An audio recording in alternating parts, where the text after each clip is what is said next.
ଦଶମ ଶ୍ରେଣୀର ପିଲାମାନେ ବିଏମ୍ ଟକ୍ସ ଚ୍ୟାନେଲକୁ ସ୍ୱାଗତ। ପିଲାମାନେ ଏବେ ଯେଉଁ ଭିଡ଼ିଓ ମୋର ଯାଉଛି ଅପଲୋଡ଼ ହେଉଛି ତୁମେ ସବୁ ଦେଖୁଛ, ସେସବୁ ଭିଡ଼ିଓ କେବଳ ତୁମର ଯେଉଁ ଟେକ୍ସଚୁଆଲ ଟପିକ୍ ଅଛି, ମାନେ ଯେଉଁ ସବଜେକ୍ଟ ପଢ଼ା ହେଉଛି ତା ଉପରେ ଯେଉଁ କଣ୍ଟେଣ୍ଟ ସବୁ ଟପିକ୍ ଅଛି ତାକୁ ବୁଝିବା ପାଇଁ ଏ ଭିଡ଼ିଓ ସବୁ କରାଯାଉଛି।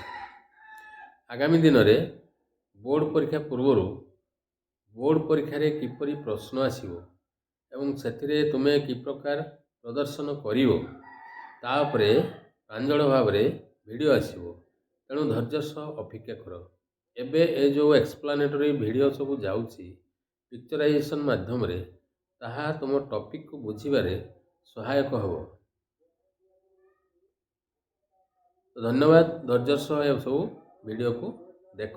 ଆଗାମୀ ଦିନରେ ନିଶ୍ଚିତ ଭାବରେ ପରୀକ୍ଷା ଉପଯୋଗୀ ପ୍ରଶ୍ନପତ୍ର ଉପରେ ଭିଡ଼ିଓ ସବୁ ଆସିବ।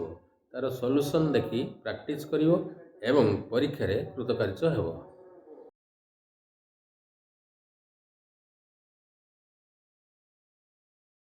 ଆଚ୍ଛା, ଆଜି ଆମେ ସରୋଜିନୀ ନାଇଡୁଙ୍କର ଗୋଟେ ବହୁତ ସୁନ୍ଦର କବିତା ଭିଲେଜ ସଙ୍ଗ ବିଷୟରେ କଥା ହେବା। ଜାଣନ୍ତି, ଏଇଟା ଖାଲି ଗୋଟେ କବିତା ନୁହେଁ, ଏହା ଭିତରେ ଗୋଟେ ଲଢ଼େଇ ଲୁଚି ରହିଛି, ପରମ୍ପରା ଆଉ ସ୍ୱାଧୀନତା ଭିତରେ।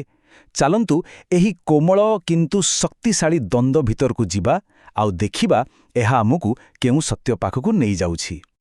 କବିତାର ଆରମ୍ଭ ହିଁ ଗୋଟେ ପ୍ରଶ୍ନରୁ। ଜଣେ ମା ବହୁତ ସ୍ନେହରେ ତା ଝିଅକୁ ପଚାରୁଛନ୍ତି, ତୁ କୁଆଡ଼େ ଯାଉଛୁ? ଦେଖିବାକୁ ଗଲେ ଏଇଟା ଗୋଟେ ସାଧାରଣ କଥା, କିନ୍ତୁ ଏହି ଗୋଟିଏ ଛୋଟ ପ୍ରଶ୍ନ ଭିତରେ ନା ବହୁତ କିଛି ଲୁଚି ରହିଛି। ସ୍ନେହ ଅଛି, ଚିନ୍ତା ଅଛି, ଆଉ ଏକ ବଡ଼ କାହାଣୀର ଆରମ୍ଭ ବି ଅଛି। ତେବେ ସରୋଜିନୀ ନାଇଡୁ ଏହି କବିତାରେ ବହୁତ ଚମତ୍କାର ଭାବରେ ଦୁଇଟି ଅଲଗା ଅଲଗା ଦୁନିଆକୁ ଆମ ସାମ୍ନାରେ ରଖିଛନ୍ତି। ଗୋଟିଏ ପଟେ ପରିବାରର ଦୁନିଆ, ଯେଉଁଠି ପରମ୍ପରା ଅଛି, ସୁରକ୍ଷା ଅଛି, ଆଉ ଅନ୍ୟପଟେ ସେଇଠି ଅଛି ପ୍ରକୃତିର ଡାକ, ସ୍ୱାଧୀନତାର ଇଚ୍ଛା ଆଉ ନିଜ ଆତ୍ମାର କଥା। ତେବେ ପ୍ରଶ୍ନ ଉଠୁଛି, ଝିଅଟି କେଉଁ ରାସ୍ତାକୁ ବାଛିବ? ଆଚ୍ଛା, ତେବେ ପ୍ରଥମେ ସେଇ ଝିଅଟିର ଦୃଷ୍ଟିକୋଣରୁ ଦେଖିବା। ତା ପାଇଁ ତା ଗାଁ କ'ଣ? ଖାଲି କିଛି ମାଟି ଘର? ନା, ବିଲକୁଲ ନୁହେଁ। ତା ପାଇଁ ଏହା ଏକ ଯାଦୁଭରା ଦୁନିଆ। ତା ଚାରିପଟେ ଥିବା ପ୍ରକୃତି ସତେ ଯେମିତି ତା ସହ କଥା ହେଉଛି, ତାକୁ ଡାକୁଛି, ଆଉ ସେ ସେଇ ଡାକକୁ ବେଶ୍ ଭଲ ଭାବରେ ଶୁଣିପାରୁଛି। ତେଣୁ ସେ ଯେତେବେଳେ ଘରୁ ବାହାରୁଛି, ସେ କେବଳ ବୁଲିବାକୁ ଯାଉନି। ତାକୁ ଲାଗୁଛି ଯେମିତି କୌଣସି ଏକ ଅଜଣା ରହସ୍ୟମୟ ଶକ୍ତି ତାକୁ ନିଜ ଆଡ଼କୁ ଟାଣୁଛି।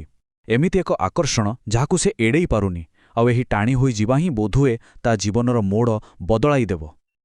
ଆଉ ଏହି ଶକ୍ତିଗୁଡ଼ିକ କ'ଣ? ଏଗୁଡ଼ିକ ହେଉଛି ପ୍ରକୃତିର ସ୍ୱର। ଜଙ୍ଗଲ ତାକୁ ଡାକୁଛି, ନଈର ସେହି କଳକଳ ଶବ୍ଦ, ଏପରିକି ପବନରେ ଭାସି ଆସୁଥିବା ପରୀମାନଙ୍କର ଗୀତ। ଏସବୁ ମିଶି ତା ପାଇଁ ଏକ ନୂଆ ଅଜଣା ଦୁନିଆର ରାସ୍ତା ଖୋଲି ଦେଉଛନ୍ତି। ହେଲେ କାହାଣୀର କେବଳ ଗୋଟିଏ ଦିଗ ନାହିଁ। ଏବେ ଆସନ୍ତୁ କାହାଣୀର ଦ୍ୱିତୀୟ ସ୍ୱର ଶୁଣିବା। ଏଇଟା ହେଉଛି ମାଙ୍କ ସ୍ୱର। ଏହି ସ୍ୱରରେ ଅସରନ୍ତି ସ୍ନେହ ଅଛି, କିନ୍ତୁ ତା ସହିତ ଗଭୀର ଚିନ୍ତା ବି ଅଛି। ତେବେ ଦେଖାଯାଉ ସେ ତାଙ୍କ ଝିଅକୁ ଅଟକାଇ ପାରୁଛନ୍ତି କି ନାହିଁ। ଦେଖନ୍ତୁ, ମା ଏଠି ଝିଅକୁ ରାଗୁନାହାନ୍ତି କି ଧମକ ଦେଉନାହାନ୍ତି। ସେ କେବଳ ତାର ସୁରକ୍ଷା ଚାହୁଁଛନ୍ତି। ସେ ତାକୁ ସେହି ପରିଚିତ ଦୁନିଆ ବିଷୟରେ ମନେ ପକାଇ ଦେଉଛନ୍ତି, ସେହି ପରମ୍ପରାର ଦୁନିଆ ଯେଉଁଠି ସବୁକିଛି ନିରାପଦ ଆଉ ସୁନିଶ୍ଚିତ। ମା ଯେଉଁ ଦୁନିଆ କଥା କହୁଛନ୍ତି, ସେଠି ସୁରକ୍ଷା ଅଛି, କର୍ତ୍ତବ୍ୟବୋଧ ଅଛି, ଆଉ ବିବାହ ପରର ଏକ ସ୍ଥିର ସୁଖୀ ଜୀବନ ଅଛି। ସତ କହିବାକୁ ଗଲେ ଏହା ଏକ ସମ୍ପୂର୍ଣ୍ଣ ଜୀବନର ପ୍ରତିଶ୍ରୁତି। କିନ୍ତୁ ପ୍ରଶ୍ନ ହେଉଛି, ଝିଅଟି କ'ଣ ସତରେ ଏହି ଜୀବନ ଚାହୁଁଛି? ଆଉ ଠିକ୍ ଏଇଠି କାହାଣୀ ଏକ ନୂଆ ମୋଡ଼ ନେଉଛି। ଝିଅଟି ତା ମାଙ୍କର ସେହି ସ୍ନେହଭରା କଥାକୁ ସିଧା ସିଧା ମନା କରିଦେଉଛି। ବୁଝିବାକୁ ଚେଷ୍ଟା କରନ୍ତୁ, ଏଇଟା ଖାଲି କଥା ନ ମାନିବା ନୁହେଁ, ଏହା ଏକ ପ୍ରକାର ବିଦ୍ରୋହ ନିଜ ଇଚ୍ଛା ପାଇଁ। ତେବେ ଏହି ଦ୍ୱନ୍ଦ୍ୱ ହେଉଛି କର୍ତ୍ତବ୍ୟ ଆଉ ଇଚ୍ଛା ଭିତରର ଦ୍ୱନ୍ଦ୍ୱ। ଗୋଟେ ପଟେ ସମାଜର ରାସ୍ତା ଯାହା ଦାୟିତ୍ୱ ଓ କର୍ତ୍ତବ୍ୟରେ ବନ୍ଧା, ଆଉ ଅନ୍ୟପଟେ ନିଜ ଆତ୍ମାର ଡାକ ଯାହା ସ୍ୱାଧୀନତା ଖୋଜୁଛି। ଏବେ ସେହି ଝିଅଟିକୁ ଏହି ଦୁଇଟି ରାସ୍ତା ଭିତର ଗୋଟିଏ ବାଛିବାର ଅଛି। ଟିକେ ଭଲ ଭାବରେ ଦେଖିଲେ ଜଣାପଡ଼ିବ ଯେ ଏହି ଦୁଇଟି ଦୁନିଆ ପରସ୍ପରଠାରୁ କେତେ ଅଲଗା। ଗୋଟିଏ ପଟେ ପରମ୍ପରା, କର୍ତ୍ତବ୍ୟ ଆଉ ସାଂସାରିକ ସୁଖ, ଆଉ ଅନ୍ୟପଟେ ସ୍ୱାଧୀନତା, ନିଜ ଇଚ୍ଛା ଆଉ ଆଧ୍ୟାତ୍ମିକ ଶାନ୍ତି। ସତରେ ଏ ଦୁଇଟା ଭିତରୁ କୌଣସି ଗୋଟିକୁ ବାଛିବା କେତେ କଷ୍ଟକର ହୋଇଥିବ। ତେବେ ଶେଷରେ ଝିଅଟି କେଉଁ ରାସ୍ତାକୁ ବାଛିଲା, ଆଉ ତାର ଏହି ନିଷ୍ପତ୍ତି ଆମକୁ କ'ଣ କହିବାକୁ ଚାହୁଁଛି? ଚାଲନ୍ତୁ ଦେଖିବା। ଶେଷରେ ଝିଅଟି ତା ନିଜ ହୃଦୟର କଥା ଶୁଣିଲା। ସେ ସେହି ପାରମ୍ପରିକ ଜୀବନ, ସେହି ସାଂସାରିକ ସୁଖ ସବୁକୁ ପଛରେ ପକାଇ ଦେଇ ପ୍ରକୃତିର ସେହି ରହସ୍ୟମୟ ଡାକ ପଛରେ ଚାଲିଗଲା। କହିବାକୁ ଗଲେ ସେ ଭୌତିକ ସୁଖ ବଦଳରେ ଆଧ୍ୟାତ୍ମିକ ଆନନ୍ଦକୁ ହିଁ ବାଛିଲା। ଆଉ ଜାଣନ୍ତି, ତାର ଏହି ନିଷ୍ପତ୍ତିରେ ହିଁ କବିତାର ପ୍ରକୃତ ସୌନ୍ଦର୍ଯ୍ୟ ଲୁଚି ରହିଛି। ଏହା ଆମକୁ ମନେ ପକାଇ ଦିଏ ଯେ ଆମ ସମସ୍ତଙ୍କ ଭିତରେ କେଉଁଠି ନା କେଉଁଠି ଏକ ଶିଶୁଟିଏ ଥାଏ, ଯିଏ କଳ୍ପନାର ଦୁନିଆରେ ବଞ୍ଚିବାକୁ ଚାହେଁ, ଯିଏ ସ୍ୱାଧୀନତା ଖୋଜେ ଆଉ ପ୍ରକୃତି ସହ ମିଶିଯିବାକୁ ସବୁବେଳେ ବ୍ୟାକୁଳ ଥାଏ। ତେବେ ଶେଷରେ କବିତାଟି ଆମ ସମସ୍ତଙ୍କ ପାଇଁ ଗୋଟେ ବଡ଼ ପ୍ରଶ୍ନ ଛାଡ଼ି ଦେଇଯାଉଛି। କେଉଁ ଡାକ ବେଶୀ ଶକ୍ତିଶାଳୀ, ବାହାର ଦୁନିଆର ନା ନିଜ ଭିତରର? ସମାଜର ଡାକ ନା ନିଜ ଆତ୍ମାର ଡାକ? ବୋଧହୁଏ ଏହି ପ୍ରଶ୍ନର ଉତ୍ତର ଆମ ସମସ୍ତଙ୍କୁ ନିଜ ନିଜ ଭିତରେ ହିଁ ଖୋଜିବାକୁ ପଡ଼ିବ। ସମସ୍ତଙ୍କୁ ସ୍ୱାଗତ। କିଛି କବିତା ଏମିତି ଥାଏ ଯାହା ପଢ଼ିବାକୁ ବହୁତ ସରଳ ଲାଗେ, ହଁ, ଏକଦମ ସରଳ। କିନ୍ତୁ ତାର ପ୍ରଭାବ ଆମ ମନ ଭିତରେ ବହୁତ ଗଭୀରରେ ରହିଯାଏ। ଆଜି ଆମେ ସେମିତି ଏକ କବିତା ଭିତରକୁ ଯିବାକୁ ଯାଉଛୁ, ସରୋଜିନୀ ନାଇଡୁଙ୍କ ଭିଲେଜ୍ ସଙ୍ଗ୍। ଆଉ ତାଙ୍କୁ ତ ସମସ୍ତେ ଭାରତର କୋକିଳ ବୋଲି ଜାଣନ୍ତି। ଠିକ୍, କିନ୍ତୁ ଏହି ଉପାଧିର ପ୍ରକୃତ ଅର୍ଥ କ'ଣ? ଏହାର ଅର୍ଥ ହେଉଛି ଶବ୍ଦକୁ ସଙ୍ଗୀତରେ ପରିଣତ କରିବାର କଳା। ଆଉ ଏଇ କବିତାଟି ହେଉଛି ସେଇ କଳାର ଗୋଟେ ବହୁତ ବଢ଼ିଆ ଉଦାହରଣ। କାଗଜ ଉପରେ ଦେଖିଲେ ଏହା ଖାଲି ମା ଆଉ ଝିଅ ଭିତରେ ଏକ ସାଧାରଣ କଥାବାର୍ତ୍ତା। ହଁ, ସାଧାରଣ ଲାଗେ। କିନ୍ତୁ ଏହାର ଭିତରେ ପିଢ଼ି ପରେ ପିଢ଼ି ଧରି ଚାଲି ଆସିଥିବା ଏକ ଚିରନ୍ତନ ଦ୍ୱନ୍ଦ୍ୱ ଲୁଚି ରହିଛି। ଆଜି ଆମର ଆଲୋଚନାର ଉଦ୍ଦେଶ୍ୟ ହେଉଛି ସେ ଲୁଚି ରହିଥିବା ଦ୍ୱନ୍ଦ୍ୱକୁ ଟିକେ ଖୋଜି ବାହାର କରିବା। ଆଉ ବୁଝିବା ଯେ ଏକ ଛୋଟ ଗାଁର ଏ ଛୋଟ କଥାବାର୍ତ୍ତା କେମିତି ସାରା ଦୁନିଆର କାହାଣୀ ପାଲଟି ଯାଇଛି। ତାହେଲେ ଆସନ୍ତୁ ସେଇଠୁ ହିଁ ଆରମ୍ଭ କରିବା। କବିତାର ପ୍ରକୃତ ରହସ୍ୟ ବୁଝିବା ପାଇଁ ମୋତେ ଲାଗୁଛି ଆମକୁ ପ୍ରଥମେ ଝିଅଟିର ଦୁନିଆରେ ପଶିବାକୁ ପଡ଼ିବ। ହଁ, ତାର ଦୃଷ୍ଟିକୋଣରେ ଦେଖିବାକୁ ପଡ଼ିବ। ସେ କ'ଣ ଦେଖୁଛି, କ'ଣ ଶୁଣୁଛି, ଯାହା ତା ମାଆଙ୍କୁ ଦେଖାଯାଉନି କି ଶୁଭୁନି। ପ୍ରଥମ ନଜରରେ ସେ ଜଣେ ସାଧାରଣ ଗାଉଁଲି ଝିଅ ପରି ଲାଗେ, କିନ୍ତୁ ତା ଭିତରେ ପ୍ରକୃତି ପାଇଁ ଗୋଟେ ଅସାଧାରଣ ଆକର୍ଷଣ ଅଛି। ଏହି ଅସାଧାରଣ ଆକର୍ଷଣ କଥାଟି ବହୁତ ଗୁରୁତ୍ୱପୂର୍ଣ୍ଣ। ସେ କେବଳ ପ୍ରକୃତିର ସୌନ୍ଦର୍ଯ୍ୟ ଦେଖୁନି, ସେ ପ୍ରକୃତି ସହିତ କଥା ହେଉଛି। ଆଚ୍ଛା। ଚମ୍ପା ଫୁଲର ବାସ୍ନା ତା ପାଇଁ କେବଳ ଗୋଟେ ସୁଗନ୍ଧ ନୁହେଁ, ଏହା ଏକ ନିମନ୍ତ୍ରଣ। ନଈକୂଳରେ କୋଇଲିର କୁହୁତାନ ତା ପାଇଁ ଖାଲି ଗୋଟେ ଶବ୍ଦ ନୁହେଁ, ଏହା ଏକ ଆହ୍ୱାନ। ଏକଦମ। ସେ ଜଙ୍ଗଲର ଡାକ ଶୁଣିପାରୁଛି, ଯୋଉଠି ପରୀମାନେ ତାକୁ ଡାକୁଛନ୍ତି। ଏହା ଏମିତି ଏକ ଦୁନିଆ ଯାହାକୁ ଆମେ ତର୍କରେ ବୁଝିପାରିବାନି, କେବଳ ହୃଦୟରେ ଅନୁଭବ କରିହେବ।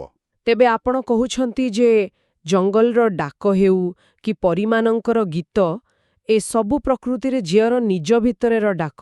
ହଁ, ମୋଟାମୋଟି ସେୟା। ବାଃ, ଏହା ତ ପୁରା କବିତାର ଅର୍ଥ ବଦଳାଇ ଦେଉଛି। ଏଗୁଡ଼ିକ ବାହାରର ଶବ୍ଦ ନୁହେଁ, ବରଂ ତା ନିଜ ଆତ୍ମାର ସ୍ୱର। ଠିକ୍। ଏହା ସ୍ୱାଧୀନତା ପାଇଁ ତାର ଆକାଂକ୍ଷା, ନୂଆ କିଛି ଅନୁଭବ କରିବାର ଇଚ୍ଛା, ଆଉ ସେଇ ବନ୍ଧାବନ୍ଧି ଜୀବନରୁ ମୁକ୍ତି ପାଇବାର ଏକ ଗଭୀର ଚାହାନା। ଏକଦମ ସେୟା। ଏହାକୁ ଆମେ ଆତ୍ମାର ଆନ୍ତରିକ ଆହ୍ୱାନ କହିପାରିବା। ତା ପାଇଁ ଏହି ପ୍ରାକୃତିକ ଦୁନିଆ କେବଳ ଗଛ, ପତ୍ର ବା ନଈ ନୁହେଁ, ତାଠୁ ବହୁତ ବେଶୀ। ହଁ, ଏହା ହେଉଛି ଜୀବନ୍ତ, ରହସ୍ୟମୟ ଏବଂ ଆନନ୍ଦରେ ପରିପୂର୍ଣ୍ଣ ଏକ ଜଗତ। ଯେତେବେଳେ ସେ ନଈକୂଳରେ ପଦ୍ମଫୁଲକୁ ଦେଖୁଛି, ସେ କେବଳ ଫୁଲ ଦେଖୁନି, ସେ ସେଠାରେ ଜୀବନର ସୌନ୍ଦର୍ଯ୍ୟକୁ ଦେଖୁଛି। ହଁ, ଏହି ଦୁନିଆ ତାକୁ ଏତେ ବାସ୍ତବ ଲାଗୁଛି ଯେ ତା ଆଗରେ ସାଂସାରିକ ସୁଖ ପୁରା ଫିକା ପଡ଼ିଯାଉଛି। ଝିଅର ଏହି କାଳ୍ପନିକ ରହସ୍ୟମୟ ଦୁନିଆରେ ହଜିଯିବା ବହୁତ ସହଜ, କିନ୍ତୁ କବିତା ଆମକୁ ସେଠାରେ ବେଶୀ ସମୟ ରହିବାକୁ ଦେଉନି। ନା, ବିଲକୁଲ ନୁହେଁ। ଏହାର ଠିକ୍ ବିପରୀତରେ ଛିଡ଼ା ହୋଇଛି ଏକ ବାସ୍ତବତାର ପାହାଡ଼। ଆଉ ସେହି ପାହାଡ଼ଟି ହେଉଛନ୍ତି ତାଙ୍କ ମା। ତାଙ୍କ ସ୍ୱରରେ ସେହି କାଳ୍ପନିକ ଦୁନିଆ ପାଇଁ କୌଣସି ଜାଗା ହିଁ ନାହିଁ। ହଁ, ଆଉ ସେଇଠୁ ଗୋଟେ ବଡ଼ କଥା ବାହାରୁଛି। ମାଙ୍କୁ ଜଣେ ଖଳନାୟିକା ଭାବେ ଦେଖିବାଟା ସେଟା ଗୋଟେ ବଡ଼ ଭୁଲ ହେବ। ଠିକ୍ କହିଲେ। ସେ ଝିଅର ସ୍ୱପ୍ନକୁ ଭାଙ୍ଗିବାକୁ ଚାହୁଁନାହାନ୍ତି, ବରଂ ସେ ତାକୁ ଏକ ଭିନ୍ନ ପ୍ରକାରର ସ୍ୱପ୍ନ ଦେଖାଉଛନ୍ତି, ଯାହା ବାସ୍ତବ, ସୁରକ୍ଷିତ ଏବଂ ସମାଜ ଦ୍ୱାରା ସ୍ୱୀକୃତ। ଆଉ ତାଙ୍କ ସ୍ୱରରେ ଯେଉଁ ଚିନ୍ତା ଆଉ ସ୍ନେହ ଅଛି, ତାକୁ ଅଣଦେଖା କରିହେବ ନାହିଁ। ତାଙ୍କ ଦୁନିଆଟା କେମିତି? ସେ ଝିଅକୁ କହୁଛନ୍ତି, ମହୁଠାରୁ ମିଠା ମୋ ଧନ, କୁଆଡ଼େ ଯାଉଛୁ? ଏହି ପ୍ରଶ୍ନରେ କେତେ ସ୍ନେହ ଭରି ରହିଛି। ହଁ, ବହୁତ। ସେଟାକୁ ବିବାହ ମଣ୍ଡପ, ସୁନାର ଗହଣା, କେଶର ଚନ୍ଦନରେ ତିଆରି ଖାଦ୍ୟ, ଏମିତି ଏକ ସୁଖମୟ ପାରିବାରିକ ଜୀବନର ଛବି ଦେଖାଉଛନ୍ତି। ତେବେ ଏହା ହେଉଛି ସ୍ଥିରତା, ସୁରକ୍ଷା ଆଉ ସାଂସାରିକ ଆନନ୍ଦର ଦୁନିଆ। ଏହାକୁ ଏମିତି ଭାବି ହେବ, ମା ଯେଉଁ ଦୁନିଆକୁ ଜାଣିଛନ୍ତି ଏବଂ ଯେଉଁଥିରେ ସେ ନିଜେ ସୁଖ ପାଇଛନ୍ତି, ସେହି ଦୁନିଆର ସବୁଠୁ ଭଲ ଜିନିଷଗୁଡ଼ିକ ସେ ନିଜ ଝିଅକୁ ଦେବାକୁ ଚାହୁଁଛନ୍ତି। ଆଚ୍ଛା। ତାଙ୍କ ପାଇଁ ଖୁସିର ଅର୍ଥ ହେଉଛି ଏକ ଭଲ ପରିବାର, ସାମାଜିକ ପ୍ରତିଷ୍ଠା ଏବଂ ଭୌତିକ ସୁଖ। ଜଙ୍ଗଲର ଡାକ ତାଙ୍କ ପାଇଁ ଗୋଟେ ଅର୍ଥହୀନ କଳ୍ପନା ମାତ୍ର। ତେବେ ତାଙ୍କ ସ୍ୱର କେବଳ ତାଙ୍କ ନିଜର ନୁହେଁ? ନା, ଏହା ପରମ୍ପରା ଏବଂ ସାମାଜିକ କର୍ତ୍ତବ୍ୟର ସ୍ୱର। ସେ ପ୍ରେମରୁ ଏହି କଥା କହୁଛନ୍ତି, କୌଣସି ନିୟନ୍ତ୍ରଣରୁ ନୁହେଁ। ଏବେ ଦୁଇଟି ପୃଥିବୀର ଚିତ୍ର ପୁରା ସ୍ପଷ୍ଟ ହୋଇଯାଉଛି। ଗୋଟିଏ ପଟେ ଅଛି ଝିଅର ଆଧ୍ୟାତ୍ମିକ ଏବଂ ସ୍ୱାଧୀନ ଦୁନିଆ, ଯାହା ପ୍ରକୃତିର ରହସ୍ୟରେ ପରିପୂର୍ଣ୍ଣ। ଆଉ ଅନ୍ୟପଟେ ଅଛି ମାଙ୍କର ସ୍ନେହ, ସୁରକ୍ଷା ଏବଂ ପରମ୍ପରାରେ ଗଢ଼ା ବାସ୍ତବ ଦୁନିଆ। ଆଉ ଯେତେବେଳେ ଏହି ଦୁଇଟି ଦୁନିଆ ମୁହାଁମୁହିଁ ହେଉଛନ୍ତି, ସେତେବେଳେ ହିଁ କବିତାର ପ୍ରକୃତ ଶକ୍ତି ସାମ୍ନାକୁ ଆସୁଛି। ଆଉ ଝିଅର ଜବାବ ଦେଖନ୍ତୁ। ସେ ଯୁକ୍ତିତର୍କ କରୁନି କି ବିଦ୍ରୋହ କରୁନି।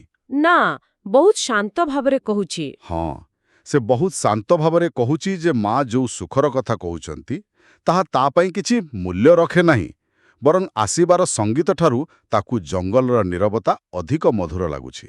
ଆଉ ବିବାହର ପୋଷାକଠାରୁ ଫୁଲର ସୌନ୍ଦର୍ଯ୍ୟ ତାକୁ ଅଧିକ ଭଲ ଲାଗୁଛି। ଏକ୍ଜାକ୍ଟ। ସେ ସିଧାସଳଖ ଭୌତିକ ସୁଖକୁ ମନା କରି ପ୍ରାକୃତିକ ଆନନ୍ଦକୁ ବାଛୁଛି। ଏହା ତାହେଲେ କେବଳ ଏକ ପାରିବାରିକ ମତଭେଦ ନୁହେଁ, ଏହା ମୂଲ୍ୟବୋଧର ଏକ ସଂଘର୍ଷ। ହଁ, ଠିକ୍ କହିଲେ। ଗୋଟିଏ ପଟେ ଅଛି ପରମ୍ପରା, ଅନ୍ୟପଟେ ବ୍ୟକ୍ତିଗତ ସ୍ୱାଧୀନତା। ଗୋଟିଏ ପଟେ ସାମାଜିକ କର୍ତ୍ତବ୍ୟ, ଅନ୍ୟପଟେ ହୃଦୟର ଇଚ୍ଛା। ଏହାକୁ ଆଜିର ଦୁନିଆ ସହ ତୁଳନା କରାଯାଇପାରେ। କିମିତି? ଯେମିତି କେହି ଜଣେ ଏକ ସୁରକ୍ଷିତ ଚାକିରି ଛାଡ଼ି ନିଜର କଳା ବା ସଙ୍ଗୀତର ସ୍ୱପ୍ନ ପୂରଣ କରିବାକୁ ବାହାରି ପଡ଼େ। ହଁ, ଏକଦମ ଠିକ୍ ଉଦାହରଣ। ସମାଜ ଆଉ ପରିବାର ପାଇଁ ଏହା ଏକ ପାଗଳାମି ହୋଇପାରେ, କିନ୍ତୁ ସେହି ବ୍ୟକ୍ତି ପାଇଁ ଏହା ହିଁ ଜୀବନର ପ୍ରକୃତ ଅର୍ଥ। ବହୁତ ଭଲ ତୁଳନା। ଆଉ ଏହି ଦ୍ୱନ୍ଦ୍ୱ ହିଁ ଯୁବପିଢ଼ିର ଚିରନ୍ତନ ଆକାଂକ୍ଷାକୁ ପ୍ରତିଫଳିତ କରେ। ପ୍ରତ୍ୟେକ ଯୁଗରେ। ହଁ, ପ୍ରତ୍ୟେକ ଯୁଗରେ ଯୁବକ ଯୁବତୀମାନେ ଏହି ପ୍ରଶ୍ନର ସାମ୍ନା କରନ୍ତି। ଆମେ କ'ଣ ସେହି ରାସ୍ତାରେ ଯିବା ଯାହା ଆମ ପାଇଁ ତିଆରି କରାଯାଇଛି, ନା ଆମେ ନିଜର ରାସ୍ତା ନିଜେ ତିଆରି କରିବା? ଆଉ ଝିଅଟି ଦ୍ୱିତୀୟ ରାସ୍ତାଟିକୁ ବାଛୁଛି। ହଁ, ସେଥିପାଇଁ ଏହି କବିତା କେବେ ବି ପୁରୁଣା ହୁଏ ନାହିଁ, କାରଣ ଏହି ସଂଘର୍ଷ ସବୁବେଳେ ନୂଆ ହୋଇ ରହିଥାଏ। ତେବେ ପ୍ରଶ୍ନ ଉଠୁଛି, ସରୋଜିନୀ ନାଇଡୁ ଏହି ସାଧାରଣ କଥାବାର୍ତ୍ତାକୁ ଏତେ ଅସାଧାରଣ କେମିତି କରିପାରିଲେ? ତାଙ୍କ ଲେଖାରେ ଏମିତି କି ଯାଦୁ ଅଛି? ଏହାର ଉତ୍ତର ତାଙ୍କ ଉପାଧିରେ ହିଁ ଲୁଚି ରହିଛି, ଭାରତର କୋକିଳ। ତାଙ୍କର ଶବ୍ଦ ଚୟନ ଏବଂ ଛନ୍ଦ ଦେଖନ୍ତୁ। ହଁ, ପଢ଼ିଲା ବେଳେ ଲାଗେ ସତେ ଯେମିତି କେହି ଗୀତ ଗାଉଛି। ଏକଦମ। ଏହି ସଙ୍ଗୀତମୟ ଭାଷା ହିଁ କବିତାର ଭାବକୁ ଆହୁରି ଗଭୀର କରିଦିଏ। ତାଙ୍କର ଚିତ୍ରକଳ୍ପ ବା ଇମାଜେରୀ ବ୍ୟବହାର କରିବାର ଶୈଳୀ, ସେଟା ତ ପୁରା ଅତୁଳନୀୟ। ଯେମିତି ସେ ଯେତେବେଳେ ରିଭର ଆୟଲ୍ସ ୱେର୍ ଲୋଟସ୍ ଲିଲିଜ୍ ଗ୍ଲିସନ୍ କଥା କୁହନ୍ତି। ଆମ ଆଖି ସାମ୍ନାରେ ସେହି ଦୃଶ୍ୟ ଜୀବନ୍ତ ହୋଇଉଠେ। ଏହି କାବ୍ୟିକ କଳା ପାଇଁ ହିଁ ଏକ ସରଳ କଥାବାର୍ତ୍ତା ଗୋଟେ ଗଭୀର ଭାବପ୍ରବଳ ଅନୁଭୂତିରେ ପରିଣତ ହୋଇଯାଏ। ଅର୍ଥାତ୍ କବିତାର ବିଷୟବସ୍ତୁ ଯେତିକି ଶକ୍ତିଶାଳୀ, ତାକୁ ଉପସ୍ଥାପନ କରିବାର ଶୈଳୀ ମଧ୍ୟ ସେତିକି ଗୁରୁତ୍ୱପୂର୍ଣ୍ଣ। ହଁ, ଦୁଇଟା ଯାକ। ନାଇଡୁ କାହାରି ପକ୍ଷ ନେଉନାହାନ୍ତି।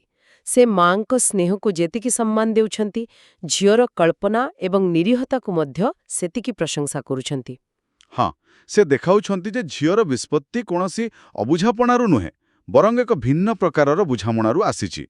ସେଇଟା ଗୋଟେ ଗୁରୁତ୍ୱପୂର୍ଣ୍ଣ କଥା, କାରଣ ଏହା କଳ୍ପନାର ଶୁଦ୍ଧତାକୁ ସମ୍ମାନ ଦେଉଛି। କବିତାଟି କହୁଛି ଯେ ସାଂସାରିକ ଜ୍ଞାନ ହିଁ ଏକମାତ୍ର ଜ୍ଞାନ ନୁହେଁ। ଏକ ନିରୀହ ହୃଦୟ ଯେଉଁ ସତ୍ୟକୁ ଦେଖିପାରେ, ତାହା ବେଳେବେଳେ ବୟସ୍କମାନଙ୍କ ଅନୁଭବଠାରୁ ମଧ୍ୟ ଅଧିକ ଗଭୀର ହୋଇପାରେ। ଆଉ ଏହି କବିତା ଚିରନ୍ତନ ହେବାର ଆଉ ଏକ ବଡ଼ କାରଣ ହେଉଛି କ'ଣ? ଏହା ମନୁଷ୍ୟ ଏବଂ ପ୍ରକୃତି ମଧ୍ୟରେ ଥିବା ସେହି ଶାଶ୍ୱତ ବନ୍ଧନକୁ ମନେ ପକାଇଦିଏ। ଆମେ ଯେତେ ଆଧୁନିକ ହୋଇଯାଉନା କାହିଁକି, ଆମ ଭିତରେ କେଉଁଠି ନା କେଉଁଠି ସେହି ଜଙ୍ଗଲର ଡାକ ଏବେ ବି ବଞ୍ଚି ରହିଛି। ତେବେ ଏସବୁର ଅର୍ଥ କ'ଣ? ଆଜିର ଆଲୋଚନାରୁ ଯାହା ବାହାରିଲା, ଭିଲେଜ୍ ସଙ୍ଗ୍ କେବଳ ପ୍ରକୃତିକୁ ଭଲ ପାଉଥିବା ଜଣେ ଝିଅର କବିତା ନୁହେଁ। ନା, ତାଠାରୁ ବହୁତ ବେଶୀ କିଛି। ଏହା ହେଉଛି ନିଜର ରାସ୍ତା ନିଜେ ବାଛିବାର ଏକ ସୁନ୍ଦର କାବ୍ୟିକ ଅଭିବ୍ୟକ୍ତି। ଏହା ସାମାଜିକ ପ୍ରତ୍ୟାଶା ଏବଂ ବ୍ୟକ୍ତିଗତ ଆଧ୍ୟାତ୍ମିକ ଆକାଂକ୍ଷା ମଧ୍ୟରେ ଥିବା ସେହି ସୂକ୍ଷ୍ମ କିନ୍ତୁ ଶକ୍ତିଶାଳୀ ଉତ୍ତେଜନାର ଚିତ୍ରଣ।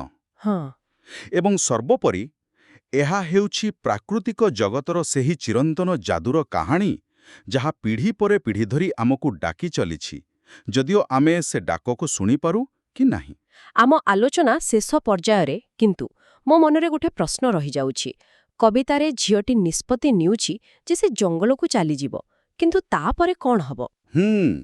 କବିତା ସେଇଠି ଶେଷ ହୋଇଯାଉଛି। ଏହା କ'ଣ ଏକ ସ୍ଥାୟୀ ପଳାୟନ ଯେଉଁଠୁ ସେ ଆଉ କେବେ ଘରକୁ ଫେରିବ ନାହିଁ, ନା ଏହା କେବଳ ଏକ ସାମୟିକ ଯୁବସୁଲଭ ବିଦ୍ରୋହ? ଏହା ଏକ ଚମତ୍କାର ପ୍ରଶ୍ନ ଏବଂ ମୋତେ ଲାଗୁଛି କବି ଜାଣିଶୁଣି ଏହାର ଉତ୍ତର ଦେଇନାହାନ୍ତି। ଏହା ବ୍ୟାଖ୍ୟା ପାଇଁ ସମ୍ପୂର୍ଣ୍ଣ ଖୋଲା ଅଛି। ଆଚ୍ଛା।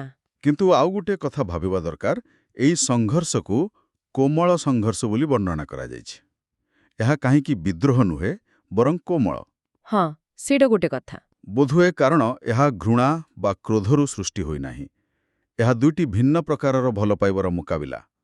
ମାଙ୍କର ସ୍ନେହଭରା, ସୁରକ୍ଷା ଦେଉଥିବା ଭଲ ପାଇବା ଏବଂ ଝିଅର ସ୍ୱାଧୀନତା ଏବଂ ପ୍ରକୃତି ପ୍ରତି ଥିବା ଭଲ ପାଇବା। ତେଣୁ ଏହା ଏକ ବିଚ୍ଛେଦ ହୋଇପାରେ, କିନ୍ତୁ ଏହା ଏକ ତିକ୍ତ ବିଚ୍ଛେଦ ନୁହେଁ। ଠିକ୍। ଏହା ଭିତରେ ଏକ ପ୍ରକାରର ବୁଝାମଣା ଲୁଚି ରହିଛି, ଯଦିଓ ଦୁଇଙ୍କର ରାସ୍ତା ଅଲଗା। ହୁଏତ ସେୟା। ବୋଧହୁଏ କବିତା ଆମକୁ ଏହି ପ୍ରଶ୍ନ ସହିତ ଛାଡ଼ି ଦେଉଛି, ଦୁଇଟି ସମ୍ପୂର୍ଣ୍ଣ ଭିନ୍ନ ପଥ ବାଛିବା ପରେ ମଧ୍ୟ କ'ଣ ମା ଏବଂ ଝିଅ ମଧ୍ୟରେ ଥିବା ସେହି ସ୍ନେହର ବନ୍ଧନ ଅତୁଟ ରହିପାରିବ? ସମ୍ପର୍କର ଅର୍ଥ କ'ଣ? ଏକାଠି ରହିବା ନା ପରସ୍ପରର ଭିନ୍ନତାକୁ ସମ୍ମାନ ଦେବା? ଏକଦମ।